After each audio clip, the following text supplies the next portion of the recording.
రకంగా ఈవీఎంలు అజ్జరిగాయి, ఈవీఎంలు ఇజ్జరిగాయి, నేను ఎవరికి ఓటేశానో నాకు తెలియదు అని చెప్పి ప్రజలను తప్పుదోవ పట్టించడం నిజంగా ఒక ముఖ్యమంత్రి స్థాయిలో ఉన్న వ్యక్తి చేయదగ్గ పనేనా అని అడుగుతా ఉన్నా. ఇక మూడోది చంద్రబాబు నాయుడు గారిని మీ తరపున అడుగుతా ఉన్నా, మీరు కూడా దయచేసి అడగండి. ఇదే పెద్ద మంచి చంద్రబాబు నాయుడు 2014లో గెలిచింది ఈవీఎంలతో కాదా? అప్పుడన్నా ఇంకా వీవీప్యాట్లో ఇంకా లేవు, ఇంకా మేము అనాలా. అప్పుడు బటన్ ఎవరికి నొక్కినామో ఏ ఊరికి పోటు పడిందో మాకు తెలియదని మేము అనాలా. కానీ ఇక్కడైతే కనీసం కనిపిస్తూ ఉంది. వీవీప్యాట్ తర్వాత ఇంకా వీవీప్యాట్ కూడా వచ్చింది. బటన్ నొక్కిన తర్వాత వీవీప్యాట్లో కనిపిస్తూ ఉంది ఏ పార్టీకి ఓటు వేసామని. అప్పుడు చంద్రబాబు నాయుడు 2014లో గెలిచినప్పుడు అది కూడా లేదు, అయినా మేమేమనలా. చంద్రబాబు నాయుడు గారు నంద్యాల బై ఎలక్షన్ చేసినాడు, తర్వాత 30,000తో గెలిచినాడు నంద్యాల బై ఎలక్షన్.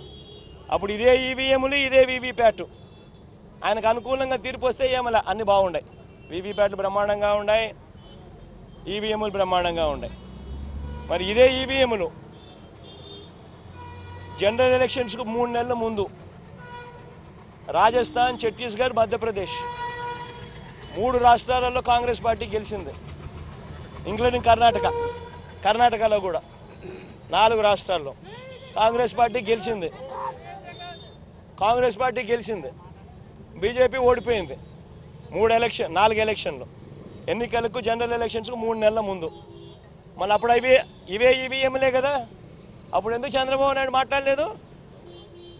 ఒక ముఖ్యమంత్రి స్థాయిలో ఉన్న వ్యక్తి ప్రజలు తనను వ్యతిరేకంగా ఓటు వేస్తున్నారు అని చెప్పి తెలిసి ప్రజల గాలి తన వైపు లేదు అని తెలుసుకొని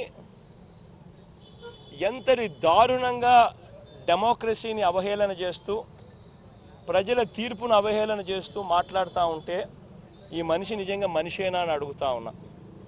తాను గెలిస్తే ఏమో అన్నీ బాగున్నట్టే, తాను ఓడిపోతే మాత్రం ప్రజలు ఓటేయలేదు అనే మాట ఒప్పుకోకుండా ఈవీఎంల మీద నెపాన్ని నెట్టడం. ఈయన బుద్ధి ఈ 5 ఏళ్ళు చూస్తే ఈయన బుద్ధి అయ్యేది. గెలిస్తే సింధుకు నేనే బ్యాడ్మింటన్ నేర్పించిన,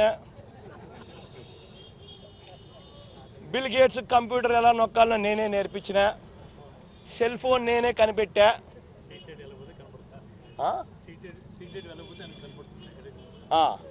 ఎక్కడన్నా కానీ స్ట్రీట్ లైట్ వెలగకపోతే నా కంప్యూటర్లో నాకు కనిపిస్తుంది. ఇవన్నీ